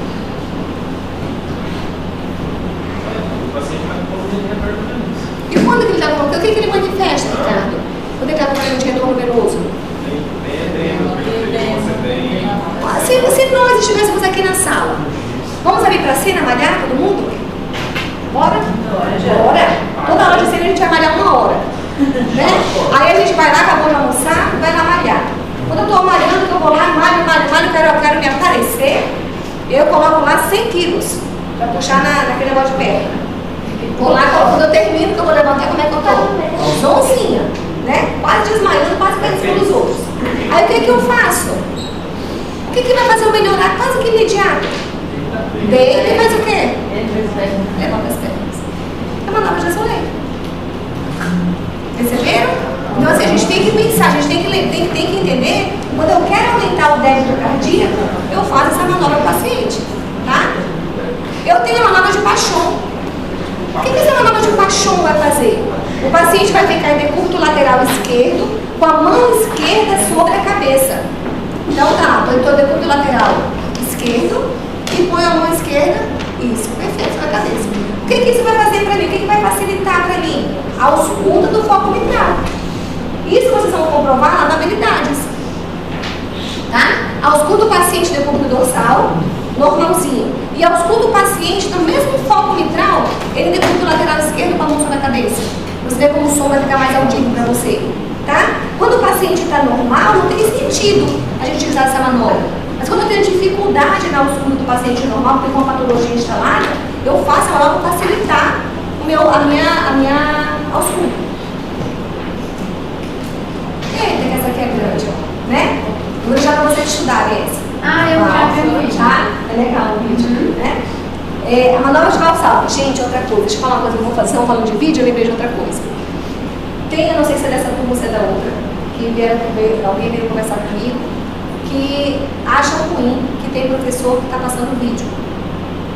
Se fosse para assistir vídeo, assistir em casa. Tá certo. Vamos lá, tá certo. Só que em casa, se você assistir um vídeo, você não vai poder tirar dúvida. Você não pode conversar com vídeo. Você vai ficar vendo vídeo, e se você tem uma dúvida, você persiste com a sua dúvida ali, né? Então assim, se você tem dúvida, se você, agora é óbvio que eu poderia também pegar, lá no YouTube tem um monte de aula de semiologia cardiovascular, infinitamente melhor do que a minha. Eu falo, nossa, mas você tem essa ideia, cara, de fazer isso, eu não vou copiar. Porque sou melhor do que meus alunos, né? Então o que acontece? Não é melhor, né? Aí o que acontece? A gente vai lá e vai só reafirma o conhecimento, tira dúvida, tem algumas novidades que vão aparecer naquelas outras aulas, você vai tomando conhecimento. Seria muito fácil para mim pegar uma aula e falar, gente, vamos assistir essa aula de semiologia aqui do YouTube e colocar aqui. Aí eu concordo, poxa, professora, deixa a gente ficar em casa assistindo deitado na cama, então, a gente assiste lá, mas eu vim pra cá, né? Agora, se o professor pega, às vezes, a gente tem que compreender que não é fácil mostrar essas manobras para vocês. Sabe? Então, assim, às vezes o professor vai utilizar esse subterfúgio assim, de buscar um vídeo, buscar alguma coisa, porque ele quer facilitar o entendimento. Mas se o professor está fazendo só isso, aí não pode. Agora, se eu trouxer um vídeo, gente, vamos ver como é que eu vou dar o salvo aqui, ó. Vou trazer um vídeo para vocês, eu vou trazer porque eu quero que vocês vejam, vocês se revejam depois em casa, para poder relembrar até porque eu já estou prova, tá? Então, tem coloca essa balancinha na cabecinha de vocês antes de criticar, tá bom? Sempre que a gente vai fazer uma crítica, a gente tem que ir com uma solução. Sabia? Se nós formos assim, uns com os outros, fica tudo mais fácil. Se, por exemplo, a Cecília chegasse, professora Camila, eu acho que a sua aula não está bacana. Eu acho que a senhora está lendo muito o seu slide. Quem sabe se a senhora colocasse assim, um slide mais curto e trouxesse um vídeo pra gente, seria mais legal. Eu vou ficar com raiva da Cecília, gente? Eu não vou. Poxa, menina, realmente. Ela vai dar um slide melhor. Olha aí, eu vou dar um melhor, não é? Então, assim, são situações agora diferentes da Cecília falar assim, professora Camila, a sua aula está uma droga, ninguém entende mais. Melhor a senhora mandar o slide e a gente lê em casa. Isso, não é? Ela falou a mesma coisa pra mim, mas de uma forma agressiva. Aí a minha reação pra ela, como sou ser humano, vai ser o quê? Ser agressiva também. Eu vou embora um pouco, né? Não foi mal, não é? A gente pensa só, né? Muito bem. Então, pensem nisso, tá, gente? Mas vamos lá. A manobra de valsalva, a gente precisa ver isso aqui em vídeo. Vai ser mais fácil. Vou deixar para que vocês assistam, a gente pode voltar na aula que vem, tá? Vocês vão ficar lendo até chegar na fase 4, se vocês esqueceram a fase 1. Tá bom? Então tem que ficar olhando. Olha aqui. Vamos para baixo da ausculta. Anota a manobra de valsalva que eu vou cobrar. As 4 perguntas que a gente tem que se fazer quando a gente vai estudar a ausculta cardíaca, que eu vou começar a fazer avaliação, de pegar o meu estéreo e colocar em prática esse estéreo agora, é perguntar 4 coisas para o paciente. Para mim, quer dizer, para mim mesmo. Quantas são as bulhas? 4. B1, B2, B3 e B4. Como são as bulhas? Tum, tá. Tum, tá. Esse é o normal. Eu tenho trum, tá. Eu tenho tum, tá, tá. Tum, tá, tá. Esses são os sons que eu posso escutar. Eu tenho que saber quando eu escuto trum e quando eu escuto tá, tá. O que está aparecendo para mim? Onde que está B3 e onde que está B4?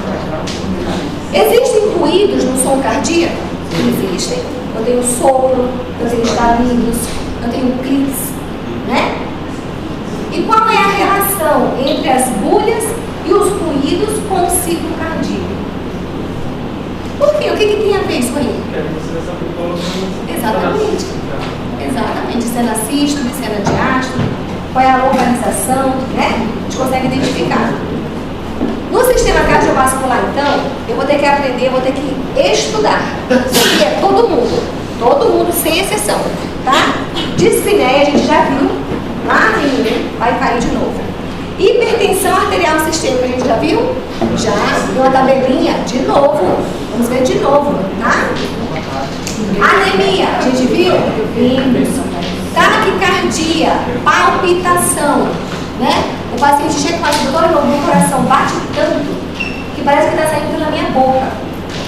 Aí você vai lá, verifica a frequência, está tudo bem. O que é isso, será? Ansiedade. Não é? O que a ansiedade faz com a pessoa? Gente, a pessoa que tem uma crise de ansiedade, ela tem uma sensação de morte. Ela sente assim, por exemplo, a pessoa fica com falta de ar, dá dispneia, e você vai lá e coloca, tá tudo bem. Lá no nosso monitor tá tudo certo. Aí você fala assim, tá tudo bem, meu amigo, com você. Você não tem nada, a pessoa tá lá quase morrendo. Ela tá por isso que o médico apanha. Por isso que tem um monte de médico sendo espancado agora. Teve um médico na junta médica, eu não vou falar quem é, mas teve aí, que foi um policial lá para poder pegar o atestado, o médico não deu para ele trancou a porta e meteu o cacete no médico. Se o médico tivesse feito multa de não sei o que lá, ele fez um mata-leão lá no médico e quase que matou. Por causa de um atestado. Então as pessoas estão assim. Hoje, depois que eu vi isso, me falaram isso, eu tenho tanto medo. Quando a paciente entra na sala comigo, eu tô assim, mas o que eu vou lá? Aí a paciente fala assim, eu posso trancar a porta? Eu falo, gente, tá tanta coisa na minha cabeça, você vai poder me matar, você vai poder me pegar, você vai fazer isso comigo, não é? Eu falo, ai meu Deus, quando entra no casal, a gente pode trancar a porta? Eu falei, meu Deus, você fala, mas a mulher vai bater, fazer alguma coisa, não sei lá. Eu não quero, eu não gosto. Eu falo, não, amor, deixa a portinha aberta, não tem problema. Porque as meninas entram toda hora, a portinha aberta, às vezes você fala uma coisa, né? Então assim, o outro tá difícil, gente. Você falou uma coisa diferente, a pessoa vai te acreditar, entendeu? Vocês viram o cara que lá no policial aqui na frente? Tá por aqui da polícia aí, inclusive. Não me ajuda.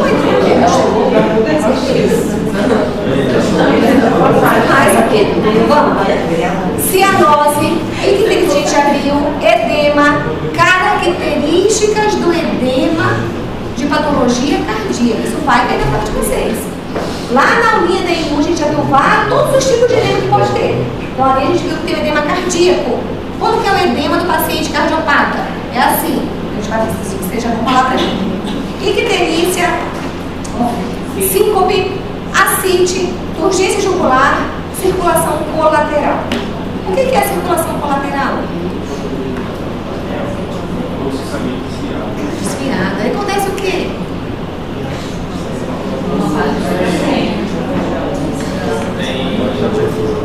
Tem aumento da via superficial. E aonde que aparece pra mim? Depende da circulação. Você tem a circulação. Tem dois tipos de circulação. Tem o tórax, tem. Esqueci o termo que ela tem. Mas é uma que tem o tórax e outra que vai acaba na pelvis. E aí o paciente vai manifestar para mim alteração em qual região do corpo dele, de circulação colateral? Abdômen e tórax. Abdômen e tórax. Como é que fica na região do tórax? Ou de membro inferior, né? Lembra que eu botei a alteração na minha capa? E eu tenho aquela circulação tipo cabeça de medusa, artéria umbilical aqui. A gente vai ver fotinho mais pra frente. Agora eu vou querer que vocês estudem mais coisas, olha só. Tem muita coisa para estudar, não é? É coisa demais. Vamos lá. Sinais e sintomas. Aqui são os sinais que eu posso apresentar. Sinais e sintomas da dor torácica. Anota no teu caderno bem assim, ó. Dor precordial. Dor torácica. Manifestações clínicas do paciente. O que o paciente vai apresentar para mim quando eu vou colocar lá como pós-diagnóstica? Dor precordial. Onde está o precórdio? Precórdio, o paciente região precordial, não é isso? Tá. Quando o paciente chega com dor no peito ou dor precordial, eu penso qual é a primeira pós-diagnóstica para ele? É o infarto, né? É o infarto, está infartando. E o que pode ser também, gente? Gases, muito bem. Gases, ela falou certinho, né? Muitos pacientes chegam no PS lá quase com a família já no caixão atrás, porque vai morrer e está só com gases. E dá uma siliticona para ele, tá de boa, melhorou tudo, né? Gases dói, gente. Gases dói. Quem tem retenção de gases, dói, dá tudo, né? A pessoa vai respirar, dói. Né? Então a gente tem que ter esse diagnóstico diferencial, né? Dor epigástrica. A dor epigástrica também é uma dor danada, porque muita gente sente essa dorzinha epigástrica. Onde é que fica a dor epigástrica? No epigástrico, né? Bem no ponto epigástrico. Então tem ali aquela dor epigástrica que sinaliza para mim o quê? Geralmente gastrite, refluxo, o que mais? Infecção estomacal. Infecção estomacal. Úlcera, o que mais?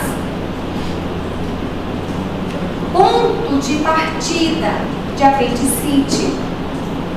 Sabia?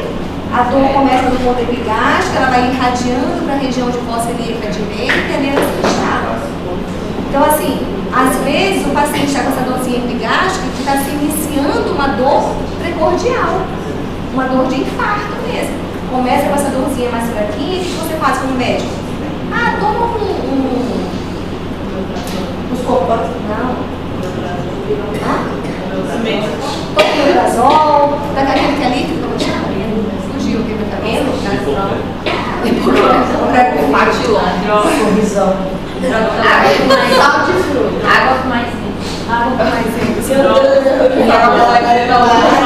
Gente, resolve. Não sabia. Água com maisena é para diarreia. Essa é para diarreia, para tratar.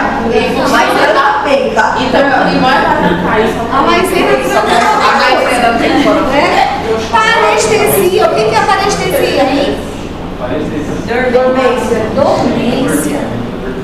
O que causa dormência na parte cardiovascular? Infarto. Bem, né? Quais são, prof, as principais patologias que precisa estudar?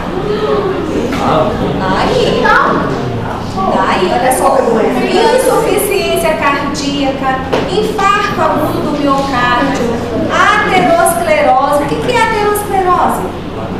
Placa de gordura. Muito bem. Quem é que vai ter? Quando eu não sei que o paciente tem placa de gordura, mas o que vai sinalizar para mim no exame que eu tenho que pensar, meu Deus, deve estar aí cheio de placa. O HDL,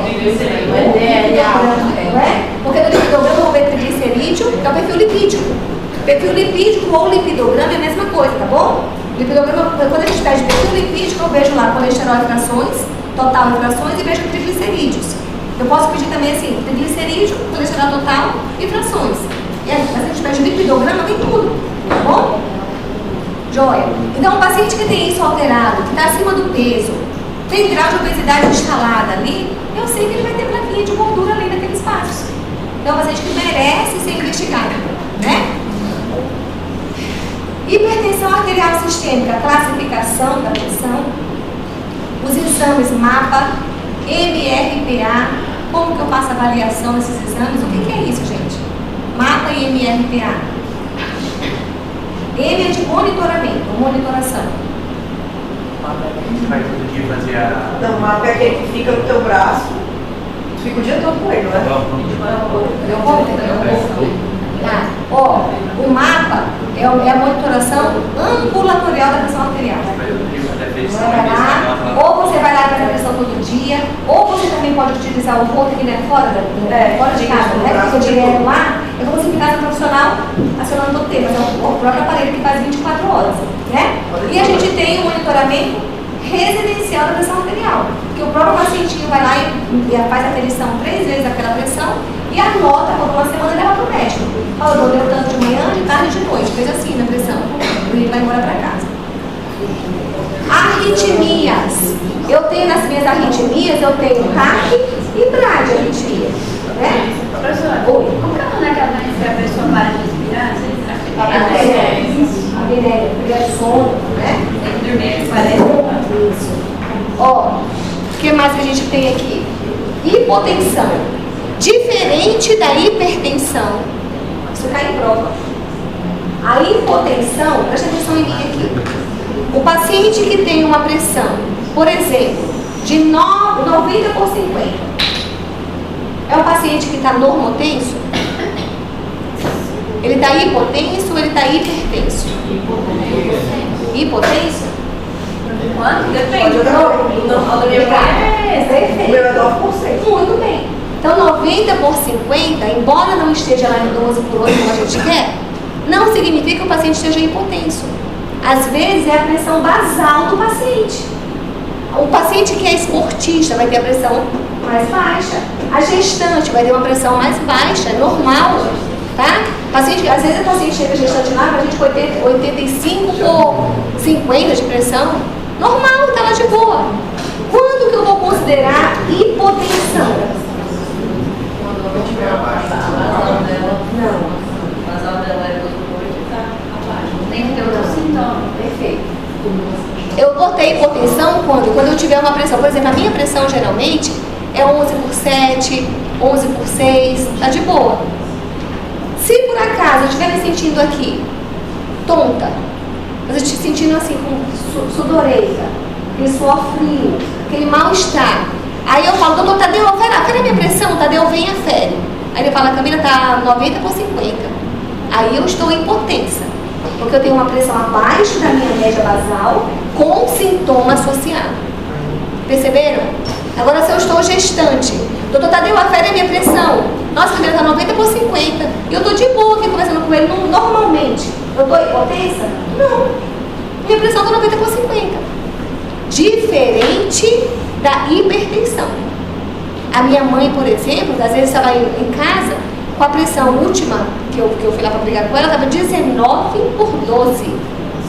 190 por 120. E ela estava lá tranquila e estava comigo conversando. Eu falei, mãe, vamos ver sua pressão como é que tá? 19 por 12, gente.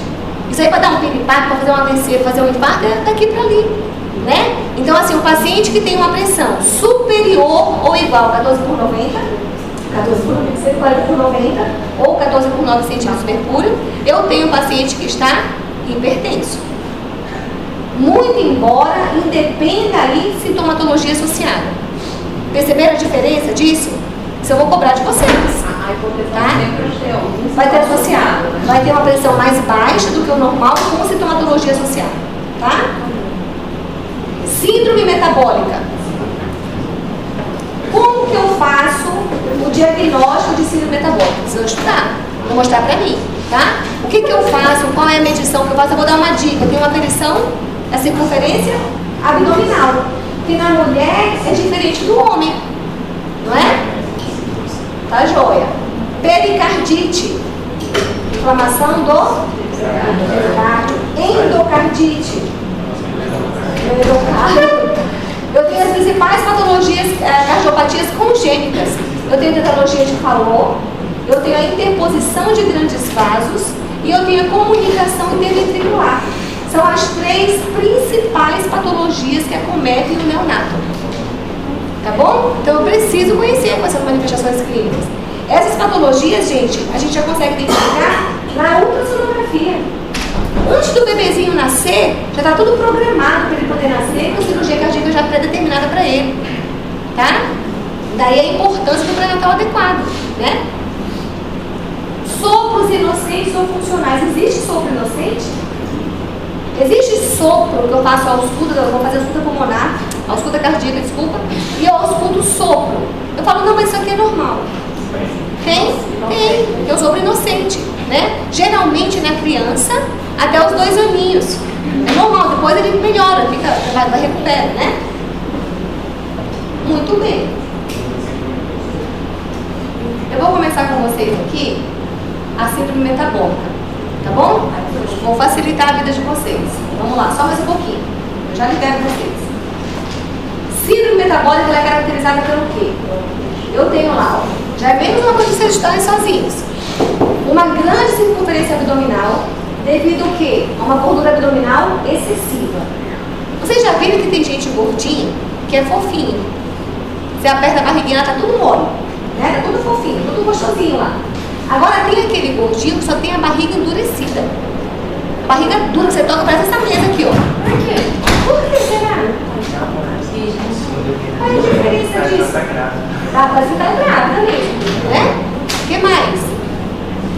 O que a gente tem de diferença? Qual que é o mais grave? Eu acho que é o duro, né? Pode ser. Não, eu sei que é essa.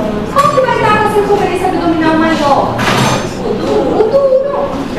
A gente fica por aí, a gente vai achando a gravidade do negócio, tá? Olha só. Uma grande circunferência abdominal devido ao excesso de gordura abdominal que está naquela região. Geralmente o paciente vai ter uma pressão arterial elevada, não vai estar normal, ele vai ser hipertenso. Ele vai ter resistência aos efeitos da insulina, ou ele vai ser diabético, tá? No mínimo, ele vai ter resistência à insulina. A glicemia normal para um paciente lá obeso é muito difícil, gente, tá? E níveis anormais de colesterol e outras gorduras no sangue, que é a dislipidemia, que a gente chama. Tá joia? Olha aqui, ó. Critério diagnóstico, então, a gente vai ter a obesidade como carro-chefe. Aqui. Aí eu vou ter triglicerídeo elevado, vou ter paciente com quadro hipertensivo, glicemia elevada e HDL baixo. O HDL, sabe como que eu decorei? Homem lindo. Homem lindo é bom, né? É. Então, homem lindo é colesterol bom. Hoje Deus leva, logo Deus leva. Hoje Deus livra, logo Deus leva. Quando eu tenho um HDL baixo e o LDL alto, tchau, tchau pra você, não é? Tá grave. Quando eu tenho um HDL alto e o LDL baixo, tá joia, tá bom, tá compensado o negócio, não é? Então o HDL vai estar baixo, que é o colesterol bom, e eu vou ter triglicerídeo aumentado. Aqui eu peguei dessa NAR, esse mapa mental, que eu acho perfeitinho, acho muito legal, eu adoro essa comunidade aí, acho que é bem bacana, são muito práticos, né? Então a gente vai ter aqui, ó, ele tem a definição, eu vou ter os critérios aqui. A circunferência abdominal no homem maior que 102 e na mulher maior que 88. Eu vou ter uma pressão arterial aqui elevada, acima, assim, ali 14 por 9, né? Isolado ou quando o paciente está em tratamento da hipertensão já. Uma glicemia maior do que 99, ele vai estar já pré-diabética, não é? Ele sabe que o normal é até 99, não é isso? Quando que eu considero diabético? Eu já falei com vocês sobre isso. Glicemia 125. Não. Diabético 115. 126. Tá? Deixa eu falar isso aqui pra vocês. Só pra gente vai finalizar a aula com isso. Pra vocês nunca mais esquecerem.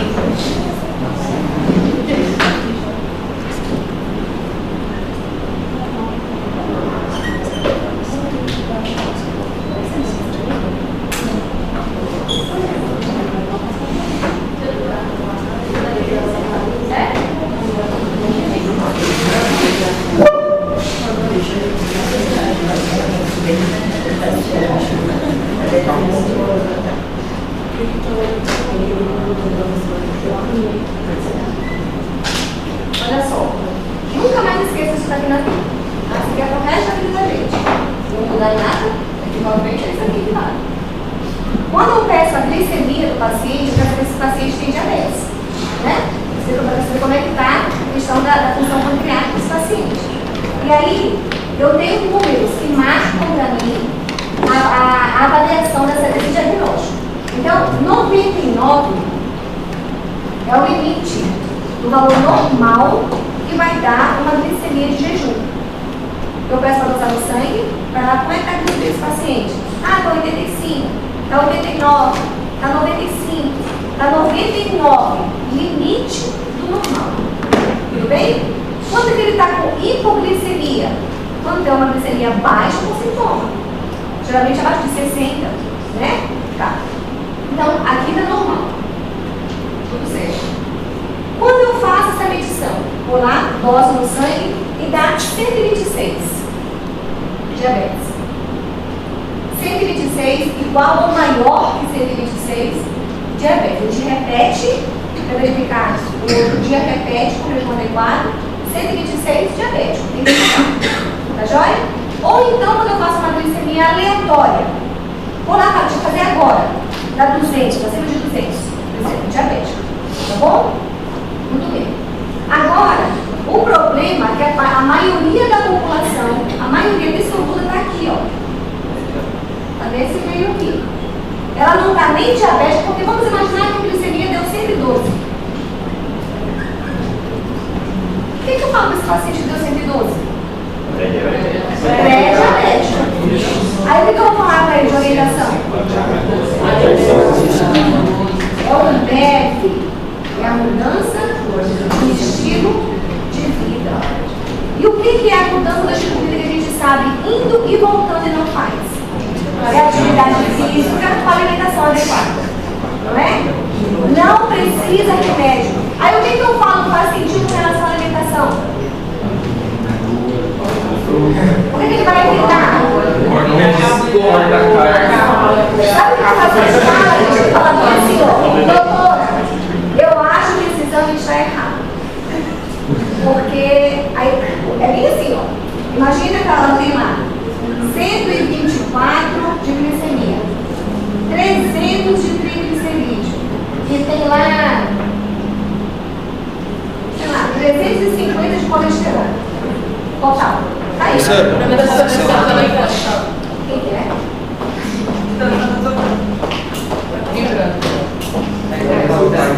Só um minutinho. Oi. Tô quase. Oi?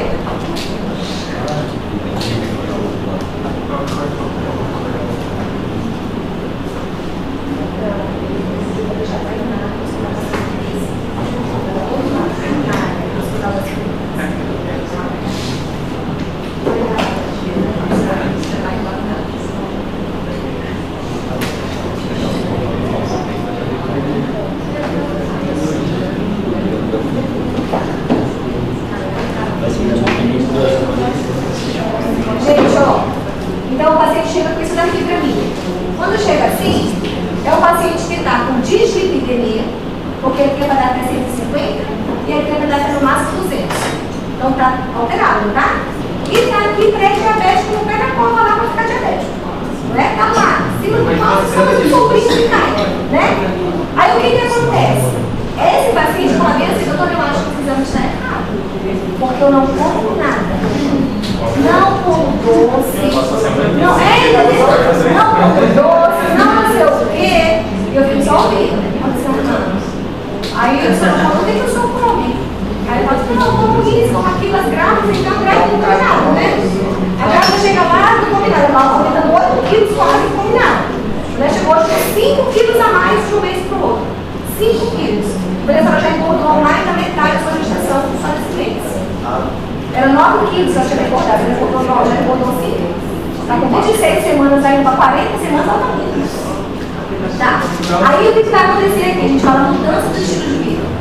Mudança do estilo de vida, quando a gente fala assim, paciente que está pré-diabético, é falar assim, ó, ele acha que é parar de comer doce. O que vira açúcar, gente? E o que é carboidrato doce? Macarrão, pão, arroz, pizza, sanduíche, tudo isso, né? É carboidrato, tudo que é bom, vai virar açúcar. E aí, então, a gente tem que falar o quê? Mudança do estilo de vida. É alimentação saudável, né? Porque alimentação saudável é o quê? Folha. É folha, é verdura, é fruta. Sabe quantos de uva a gente pode comer? 2 unidades. Quem come 2 unidades de uva? A uva vai comer glicêmico absurdo. Então, diabético, pré-diabético, sushi de uva. Uva e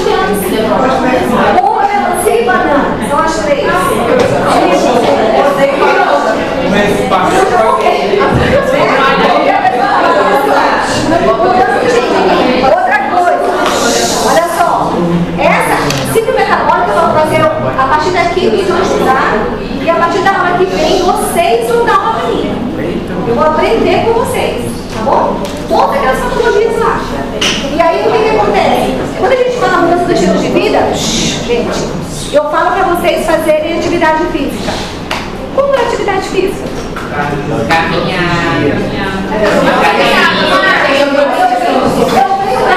Todo dia deixa eu carro lá no cinema e vim pra cá.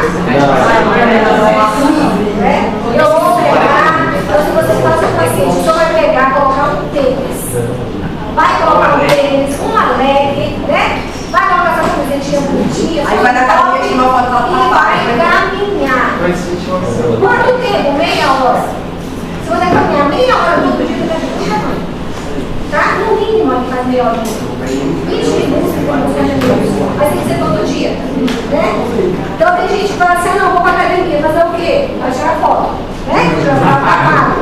Tá pago o carro, ele fica mais pagando do que a atividade física. Então, mulher acima de 40 anos, é o que tem que ser feito? Musculação. Não adianta fazer outro exercício, porque vai explicar tudo, gente. A gente explica, né? Então, assim, musculação é o segredo da vida. É musculação. Tem povo aí que tá 40 anos que quer correr. Vai correr, vai se ferrar. E vai cair é tudo, né? Você quer correr, corre cedo. É correr cedinho lá. A menina da idade mais nova. Se eu for lá colocar pra correr, já era. Eu vou ter que trabalhar pra colocar botox, né? Quero uma cara bonita aqui pra vocês. Então, assim, a gente tem que se cuidar. Não é brincadeira. Se todos vocês forem fazer amanhã dosagem de lipidograma e glicemia, vou ver se vocês estão cabelitos ou não. Tá bom? E a gente vai se assustar. Poxa, olha a glicemia como é que tá, quase lá. Então, a gente, depois que passou de 126, não tem mais volta. Passou, você só demora a ficar na escala até 125. Ali você tem que ir controlando. Vai, volta, diminui, aumenta, diminui, aumenta. Passou de 126, tchau, patologia, tá doente já. E depois para recuperar isso, cada vez pior, né? Tá bom, gente? Então estudem para a aula que vem, tá? Beijo para vocês, obrigada. Só isso.